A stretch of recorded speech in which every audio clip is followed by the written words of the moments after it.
I don't know when's the last time you seen this much dong in a picture, but buddy boy, you gonna do it. Alrighty, let's get into our review of 28 Years Later, the new film from Danny Boyle and Alex Garland. Man, oh man, this thing has been in the holding room for some time, I guess. Depending upon how you think about it.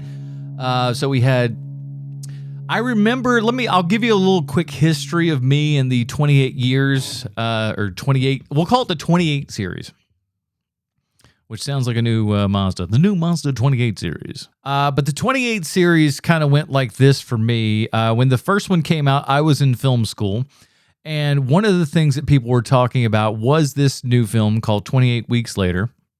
Is it Days Later. 28 Days Later. I'm going to do that one a lot, I'm sure.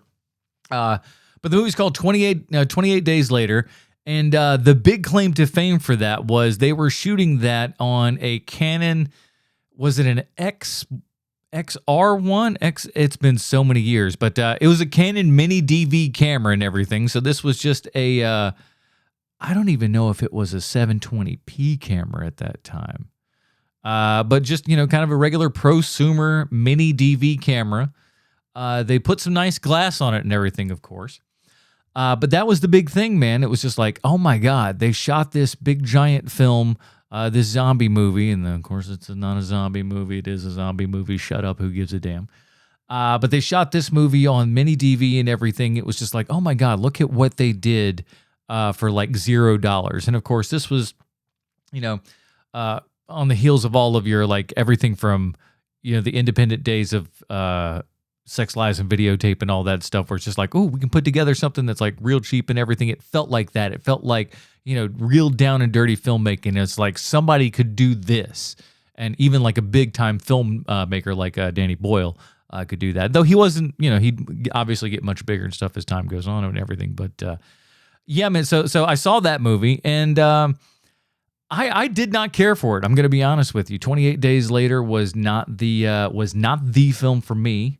For me, it was just like, it was fun from a technical standpoint, where it was like, okay, we've made this cool movie for, next to nothing and everything. I don't know. It just felt like it was cool over story to me. And I couldn't kind of tell what was going on and everything. So wasn't a huge fan.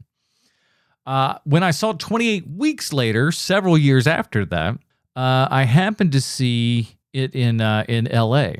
It was the 40th anniversary of Star Wars, and we were in LA for the Star Wars convention, the Star Wars Celebration 4? Yeah, Star Wars Celebration 4. So we were in LA for that, and it was just like, oh my God, it's literally 40 years to the date when Star Wars came out.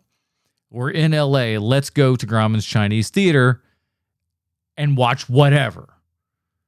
I was like, I want to be in the theater that Star Wars premiered in at that time 40 years ago. So a decade ago at this point. So that tells you how long it's been. But I was like, I want to be in that building on this date and everything.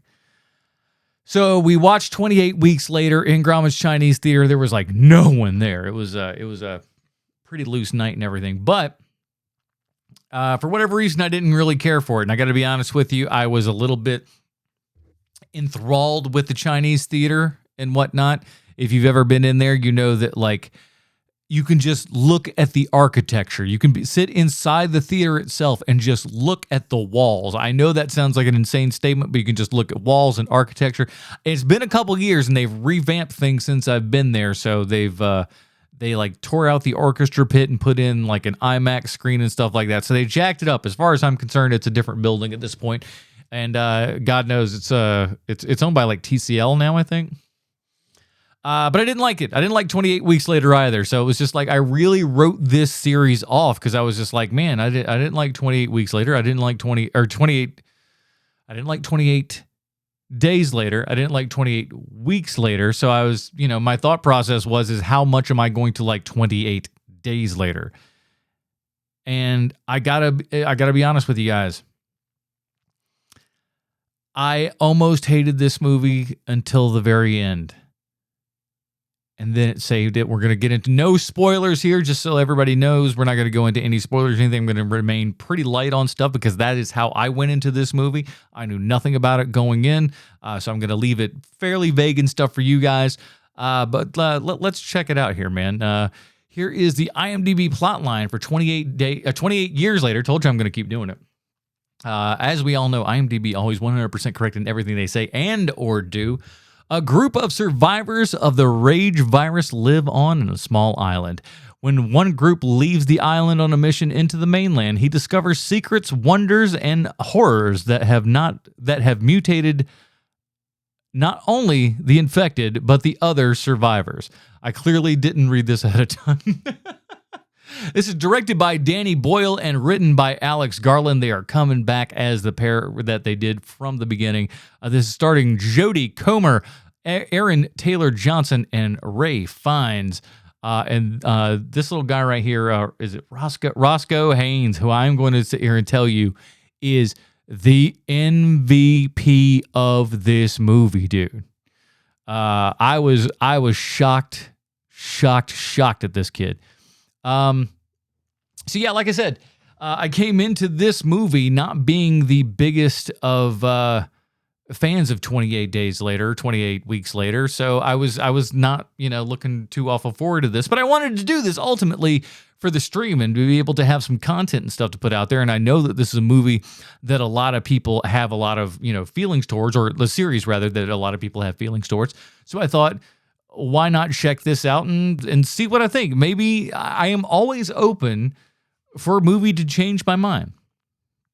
I don't want to walk into a movie and have some kind of preconceived notion of what I'm seeing and then, have it ruined for me because, I thought it was going to be this thing. And I think that's one of the biggest problems that we have as moviegoers today when people end up having complaints, is their complaints essentially are, it's not what I wanted it to be. Well, I got some news for you. It's not about what you want it to be. Now, you can judge it on what it is. You could say that you don't like it. That's perfectly fine. But you can't say, well, it wasn't what I wanted it to be. Now, what did I want 28 years later to be? I didn't care.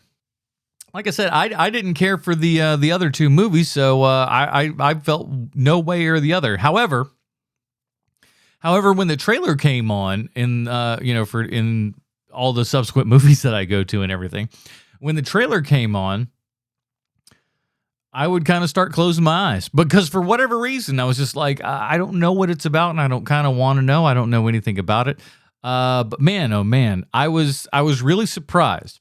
Now, let me start off with the things that I don't like, because ultimately the things that I don't like are kind of they're apparent. You're either going to love them or you're going to hate them, and I think really dependent upon what your thoughts are on Danny Boyle is how that might shake out. Because me and Danny Boyle, I could take him or leave him. I don't know. Sometimes I'm a big fan. Sometimes I'm like, what is he doing? Danny Boyle has a particular style, and if you know what Danny Boyle is and what his kind of game is and everything, none of this is going to surprise you. But the problem is while watching this movie and seeing Danny Boyle's style, and I'm not sure. Let me see if I can, if IMDb will give me a quick. Is friggin' IMDb getting all like, oh, we don't want to tell you how old people are. Just put their fucking age on there. I mean, like, we gonna find out. We can find out. I'm not gonna do it. I'm not searching now, but like I'm gonna make you older than you actually are, Danny. Because if you're gonna be disrespectful and keep your age off of YouTube or off of IMDb like that, I'm gonna go ahead and roast you, my guy. Danny Boyle, you are 70 years old, my guy. Why on earth are you still directing films like this? There's so much good stuff here, but the Danny Boyle-ness of it all, if that bugs you in any way, shape, or form, you are going to have a problem with this movie. Because there are editing choices, blocking choices. I don't know how many setups are done in this movie. It's unbelievable. Unbelievable. It is just like, I mean, I hope to God, for the sake of his crew, I hope to God Danny Boyle has 3, 4, or 5 cameras running on scenes. because there are so many setups in this. It is just like boom, boom, boom, boom. We're jumping here, we're jumping here, we're jumping here, we're jumping here. And there's almost bullet time kind of style things when some raging virus affected people get bitten and everything. It's a bit much. It's a bit much. And I like all the infected. They look very cool. No doubt about that. Very interesting. Makeup effects are awesome. They're I like that we have kind of different sizes and stuff like that, and that like the really big super fat ones and stuff like that, they just kind of crawl along and stuff like that, whereas the smaller tiny ones can run. And then we introduce, and I don't know that this was in any of the other ones. You guys in the chat can tell me if you know otherwise, but in this one at least, we recognize that there is what they call an alpha. So there's kind of an infected person who's bigger than all the other ones. He's the big one. He's kind of the leader of the pack, if you will. And he has kind of like a war cry, and like he's always looking out. He's always looking over everybody, seeing what's going on and stuff like that. It's almost like The Following, but but he's just like a zombie dude. And everybody's naked. Everybody's naked. I don't know when's the last time you seen this much dong in a picture, but buddy boy, you gonna do it. Whoever's putting this out for television gonna have a time and a half ahead of them putting on some zombie underwear or whatever the hell's going on over there. But the alpha, let me tell you, he's I feel like that's played by Michael Fassbender. That's all I'll say. If you've seen Shame, you know what I'm talking about. But the Danny Boyle-ness of it all, the kind of music video-ness to all of it is what I don't like. There's a lot of just kind of like, here's the music. Here's the music video that follows. Because that's what it feels like. It feels like they're just setting this music video up to play and everything because and this is okay. Quick sidebar. I saw this movie in my local theater here and everything, and it was awful as far as presentation goes and everything. The surround sound, the surround left and right, those were nice and loud, how they should be. The front, left, center, and right, super low. The bulb was dim. So a lot of points got lobbed off for presentation in this movie. And so that's what, I'm grading on a curve here because there was so much that went so wrong in this thing that I don't know where to put the blame on Danny Boyle for some of this stuff. But it felt like watching a music video a lot of times. And it was just like, oh, here's this cool thing that I want to do. But that is when they turn around and say, here's this amazing scene between these two characters. And it takes all the stupid stuff in it. Things that, like, I'm telling you, while I was watching this movie, for the majority of the film, I was going, dude, if I was a 13-year-old boy, I would think this was the raddest thing in the world. Because it would be. This felt like a Korn music video. It felt like a Korn music video, and that you were going to eat some Funyuns and you've been drinking some Jolt Cola and you're getting pumped, dude. That's what this movie felt like. Now, some of us have gotten beyond the age of 13. But, there's always a little bit of you that likes mozzarella sticks and ska music, right? I know I sure as hell do.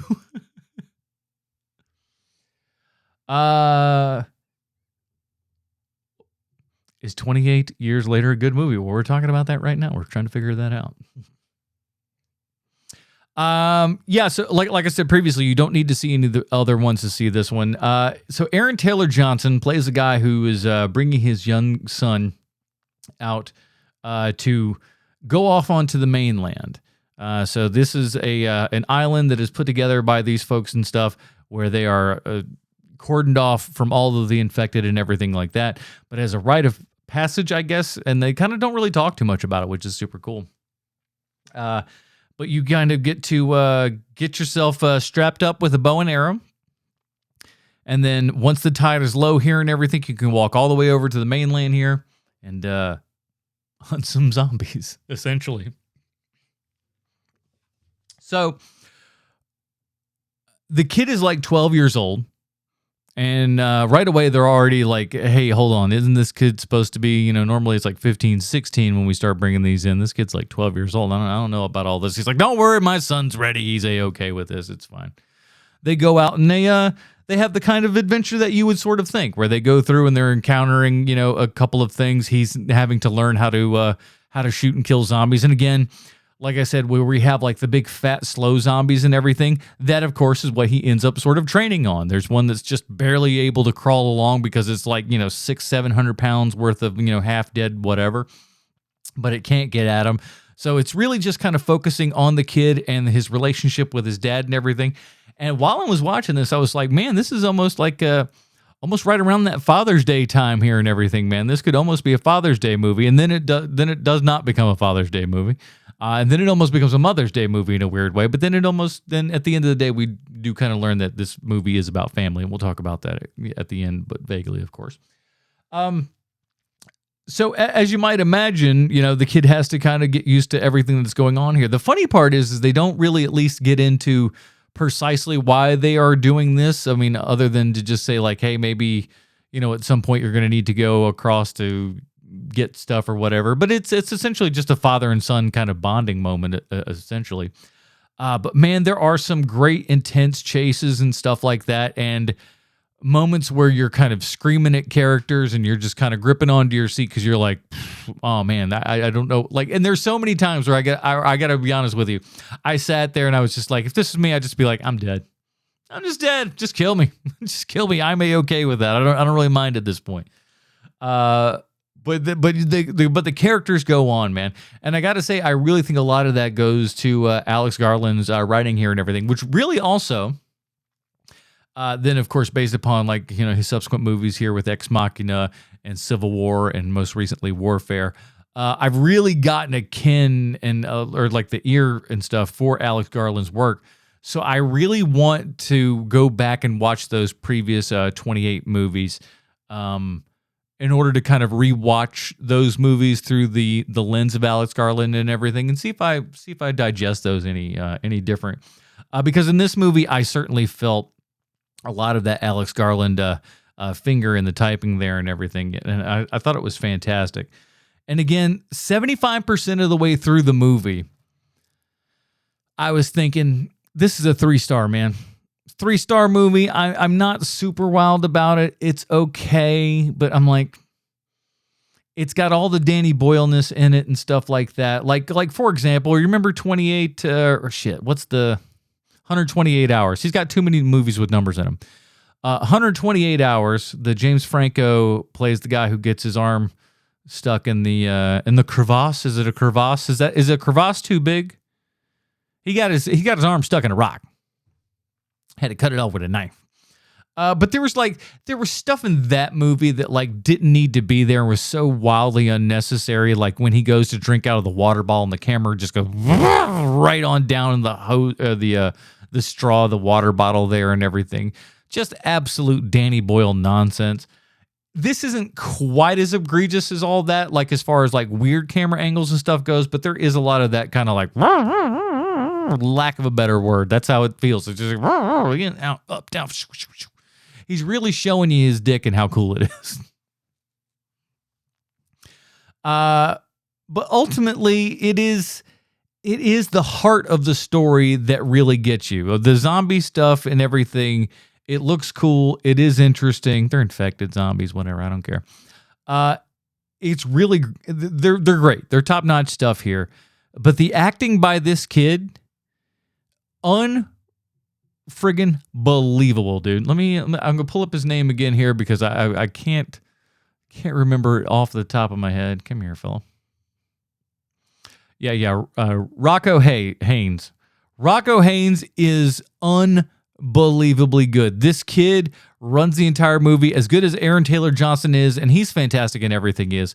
But this kid is fan-friggin-tastic. He is so good. He carries this entire thing because it's about him. It's about this journey. It's about life and death and what you do in life, how you continue to push on and to push forward. And I feel like that is a recurring theme that we're seeing in Alex Garland's work is life continues on. Life will continue to go, and more often than not, you're going to want to try to save as many lives as you can, to try to keep going, to try to, venture on and brave the wilds, as it were. That's what it feels like a lot of Alex Garland movies are starting to encompass again. Like I said, be it this movie, be it Civil War, or Ex Machina and stuff like that, is about kind of that progression and going forward and everything, no matter, the outcome and the cost and stuff like that. And this movie is that. It is, I found it wildly touching. By the end there and again, Ray Fiennes, fantastic performance as always. I don't think anybody has to, worry about that guy when the camera is on. Just point at him and he's fantastic. He plays kind of like an interesting, almost sort of sage character and everything, who's just kind of letting everybody really know. And like, he's kind of the delivery method of the movie, kind of message and tone and everything like that. And maybe that's why it took to the end to kind of get there and whatnot. It's about this kid's relationship with his father, and then his relationship with his mother, who's dying, and trying to find a cure for her. And, in this time of, infected and viral and everything, how long do you hold on to people and stuff like that?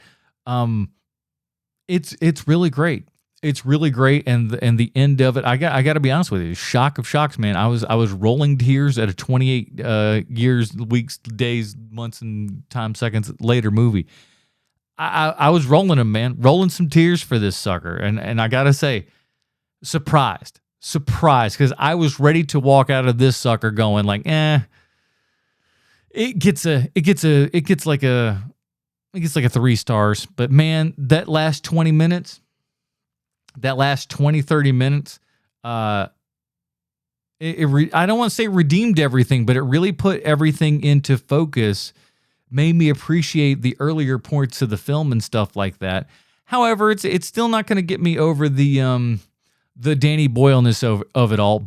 But that said, the Danny Boyle-ness of it all and everything will get me to buy this sucker when it comes out on 4K and everything, because I'm telling you, I'm listening and I'm just like, if this theater wasn't friggin' broken, I would really, really, really be enjoying this. But it wasn't, so I didn't.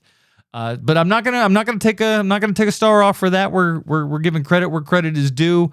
I can't blame the cinema for this one. This is that's on them. I'm not blaming Danny Boyle and friends for that one. So with 28 years later, we're gonna go 4 out of 5 stars on this bad boy. Very, very surprising. I really, really enjoyed it. I don't want to go into that, but yeah, man. It was quite surprising how well. I was just surprised at how much I enjoyed this thing. Again, given how much I disliked the first 2 movies and everything, this one to come by so many years later and everything, I thought it was just going to be giant disappointmentville here and everything. Color me surprised. Really, really enjoyed it.